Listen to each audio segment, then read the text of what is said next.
Welcome to AK study notes. मैं अमित शुक्ला आपके अपने यूट्यूब चैनल में स्वागत करता हूं। आप सभी को एक बार मैं आप लोग के बीच में उपस्थित हुआ हूं आपके पेपर लेके। जो आपका BA प्रथम सेमेस्टर राजनीति विज्ञान का पेपर है, जो आपको आपके पेपर में बहुत ही महत्वपूर्ण रहा है कि पेपर में किस तरीके से क्वेश्चन आए हैं और आप लोग को पेपर लिखने में बहुत मज़ा आया। जो कि मैंने आपको सारी चीज़ें पहले आपको पढ़ाया था, वही सारे क्वेश्चन आपको आपके पेपर में मिला। आशाएं हैं कि आप लोग ज़्यादा से ज़्यादा अंक प्राप्त करने इच्छुक हैं और जितने भी छात्र छात्र हैं अभी इंटर होना चाहते हैं तो ये पेपर ज़रूर देखिए, क्योंकि 100% अंकों के साथ आप लोग तैयार करेंगे और अपना अच्छे से पेपर तैयार कर पाएंगे।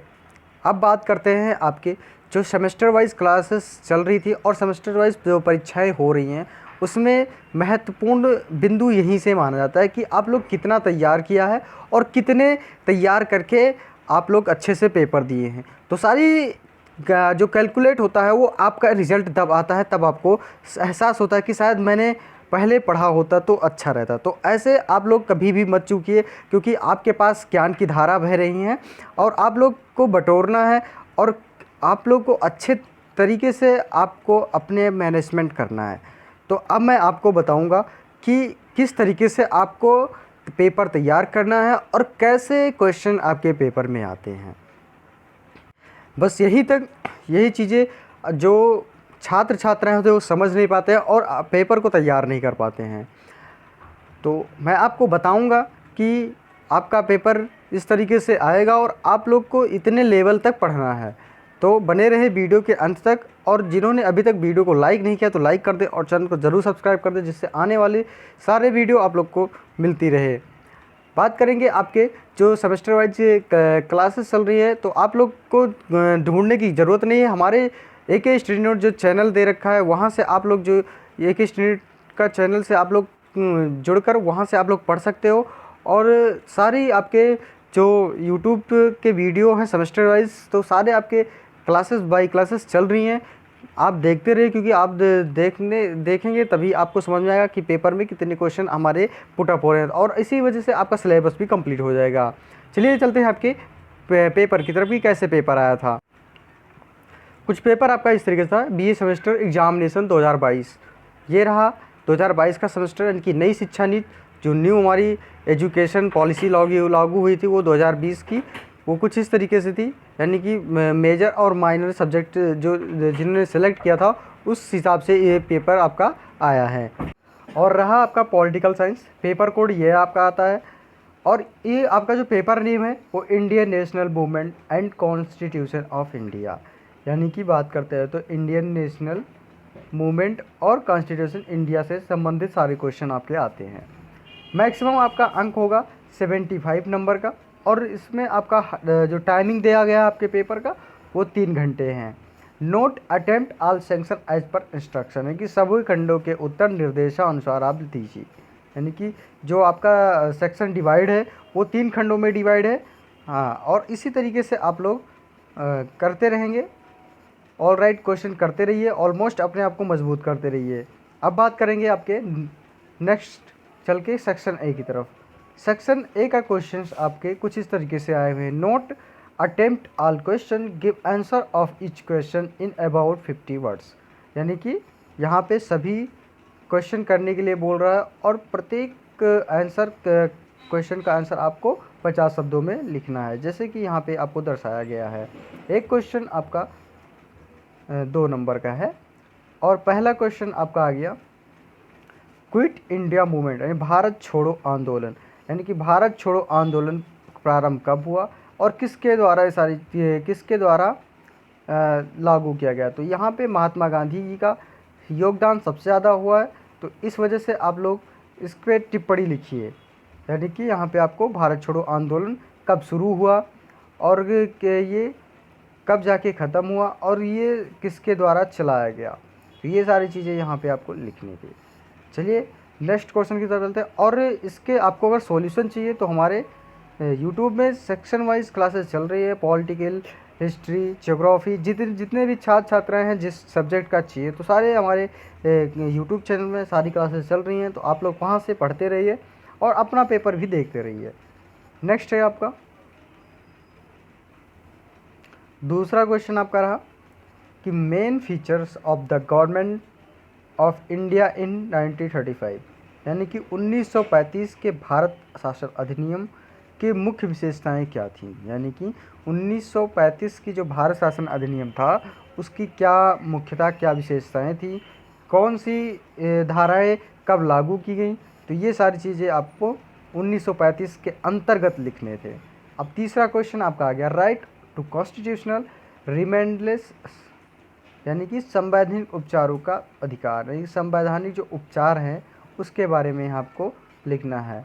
अब आ गया फंडामेंटल ड्यूटीज़, यानी कि मौलिक कर्तव्यों में आपका मौलिक कर्तव्य के बारे में लिखा है कि मौलिक कर्तव्य कौन सा है और ये कहाँ से लिया गया है और ये कब लागू हुआ, तो ये सारी चीज़ें आपका यहाँ से लिखना था। पांचवा क्वेश्चन आपका आ गया, main source of Indian constitution, यानी कि भारतीय संविधान के मुख्य स्रोत क्या है, यानी कि जो भारतीय संविधान है उसका मुख्य स्रोत क्या है। तो दोस्तों मुख्य स्रोत आप लोग सभी जानते हो कि मुख्य स्रोत क्या होता है। 3 नियम होते हैं जिसमें से आपको सारी चीज़ें आनी चाहिए। पहला तो क्या, संविधान से संबंधित संविधान क्या है, उसके बाद में फिर ये संविधान किस चीज़ों से बना है और इसका मुख्यतः क्या चीज़ से किस पे आधारित है, यानी कि आर्टिकलों पे आधारित है, संविधान कहाँ से आधारित है। तो ये सारी चीज़ें आपको यहाँ पे लिखना है। अब आ गया छठवां question, type of the citizenship, यानी नागरिकता के प्रकार, नागरिकता कितने प्रकार की होती है, तो ये सारी चीज़ें आपको लिखना है। 3 प्रकार की होती है या 4 प्रकार की, तो आप लोग को जो भी आ रहा है वो आप लोग बताएंगे कमेंट करके कि नागरिकता कितने प्रकार की होती है। ये तो आप लोग कमेंट बॉक्स में हमें ये आंसर कमेंट बॉक्स में ज़रूर दीजिए कि कितने प्रकार की नागरिकताएं होती हैं। अब आ गया आपका राइट टू फ्रीडम, स्वतंत्रता का अधिकार क्या है, यानी कि स्वतंत्रता का अधिकार कौन सा, मतलब कब लागू हुआ और ये मौलिक अधिकार में कहाँ किस अनुच्छेद में आता है, तो ये सारी चीज़ें आपको लिखना है। यानी कि स्वतंत्रता का अधिकार किस अनुच्छेद में, किस आर्टिकल में हमारा निहित है, तो ये आप लोग ज़रूर बताएंगे हमें कमेंट बॉक्स में कमेंट करके। अब नेक्स्ट क्वेश्चन है आपका,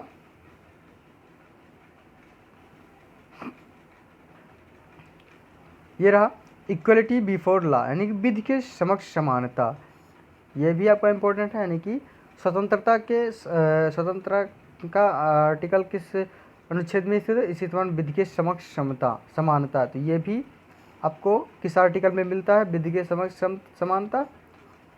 और आपका आ गया next question, article related of the president emergency power, यानी कि राष्ट्रपति की आपातकालीन शक्तियों से संबंधित अनुच्छेद लिखना है, यानी कि 356, 352 और 358। तो इसमें से सारी चीज़ें इनकी राष्ट्रपति जो आपातकालीन शक्तियों में संबंधित अनुच्छेद हैं उसके बारे में यहाँ पे आपको कि आपातकालीन कब लागू होता है, राष्ट्रपति शासन कब लागू होता है और आपात संबंधित सारी चीज़ें यहाँ पे आपको लिखना है।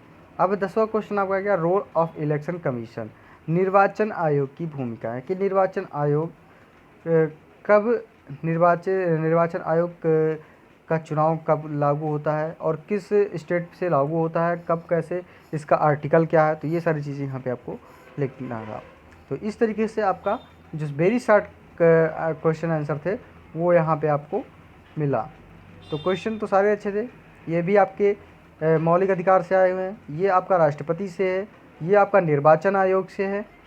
और अब बात करेंगे आपका जो ये था, यानी कि 1935 भारतीय शासन के अधिनियम, ये भी आपका आर्टिकल से है। संवैधानिक उपचारों का अधिकार, ये भी आपका आर्टिकल से है। और ये मौलिक अधिकार आपका आर्टिकल से है ये।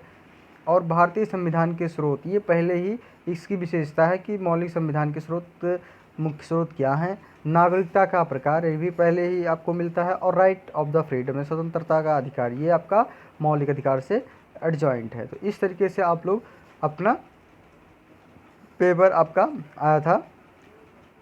अब सेक्शन बी का आ गया क्वेश्चन आपका, इसमें आपका देखा note attempt any 5 question, give answer of each question in about 20 words, यानी कि 100 वर्ड्स, यानी कि 200 शब्दों में लिखना है। यहाँ पे आपको केवल बताया जा रहा है 5 क्वेश्चन करने हैं जिसमें से आपके प्रत्येक क्वेश्चन का आंसर आपको 200 शब्दों में लिखना है। नेक्स्ट है आपका पहला question, discuss the cases of the birth and growth of Indian national Congress, यानी कि भारतीय राष्ट्रीय कांग्रेस की उत्पत्ति एवं विकास के कारणों की विवेचना कीजिए।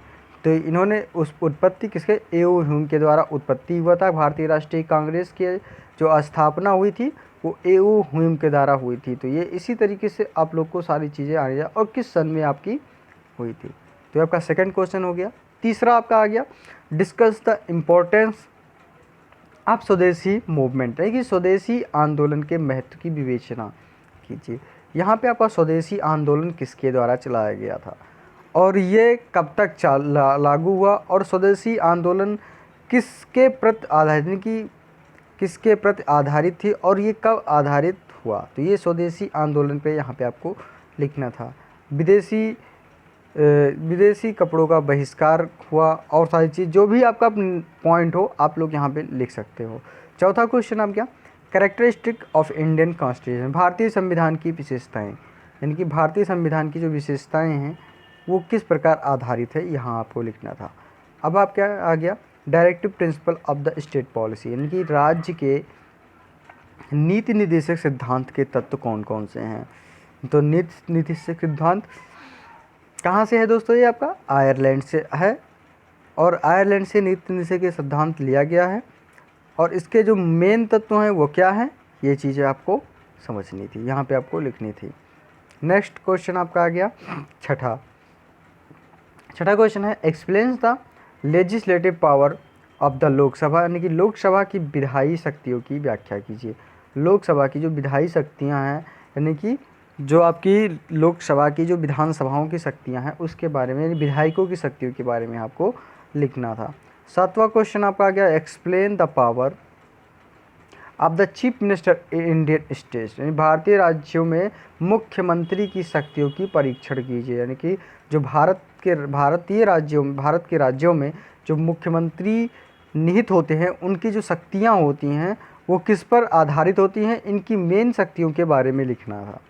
आठवां क्वेश्चन है, explain the financial relationship between the centre and state under the Indian constitution, कि भारतीय संविधान में केंद्र राज्य में वित्तीय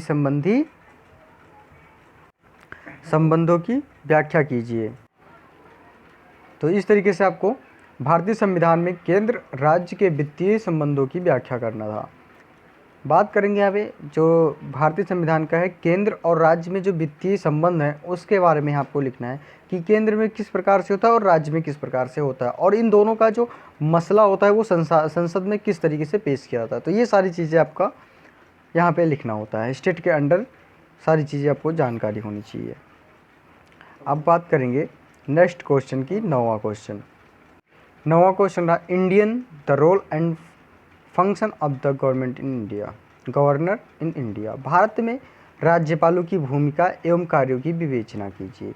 इनकी भारत में जो राज्यपाल की भूमिका है और उनके जो कार्य हैं उनकी विवेचना करनी है यहाँ पे, यानी कि पहले राज्यपाल कौन है, लास्ट क्या राज्यपाल कौन है, ये सारी चीज़ें, और राज्यपाल किस सेक्शन में आते हैं, यानी कि किस आर्टिकल में आते हैं, और इनका कार्य क्या है और इनकी राज्य में भूमिका क्या होती है। तो ये सारी चीज़ें यहाँ पे आपको लिखनी थी। यानी कि मैं बात करूँ तो राष्ट्रपति जैसे होता है उसी प्रकार राज्य में, जैसे पूरे भारत में, यानी कि बात करें केंद्र में राष्ट्रपति होता है और स्टेट में आपका होता है राज्यपाल। तो इसी तरीके से आपको सारी चीज़ें यहाँ पे क्लियर करना होता है। अब नेक्स्ट है आपका सेक्शन सी में आपका है खंड सा, attempt any two question give answer of each question in about 500 words, यानी कि किन्हीं 2 प्रश्नों के उत्तर दीजिए, प्रत्येक प्रश्न का उत्तर लगभग 5 शब्दों में हो और एक क्वेश्चन आपका 10 नंबर का होगा।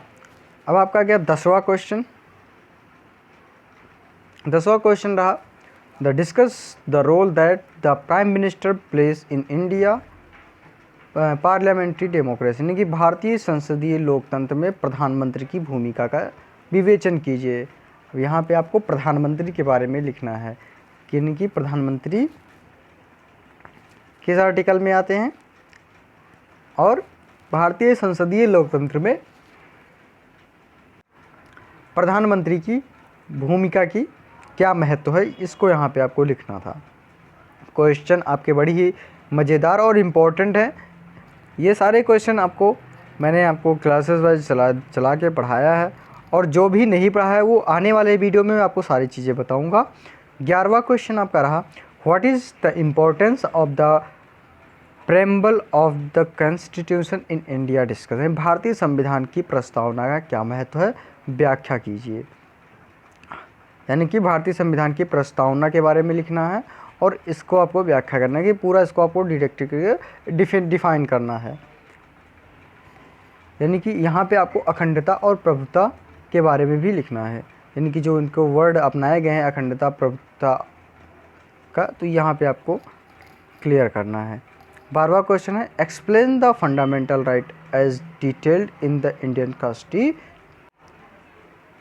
अब यहाँ पे आपका दे रखा है, भारतीय संविधान में वर्णित मौलिक अधिकारों की व्याख्या कीजिए। यानी कि बात करें तो भारतीय संविधान में जो मौलिक अधिकार हमारे फंडामेंटल राइट जो मिले हैं उसको यहाँ पे सारे लिखने हैं आपको।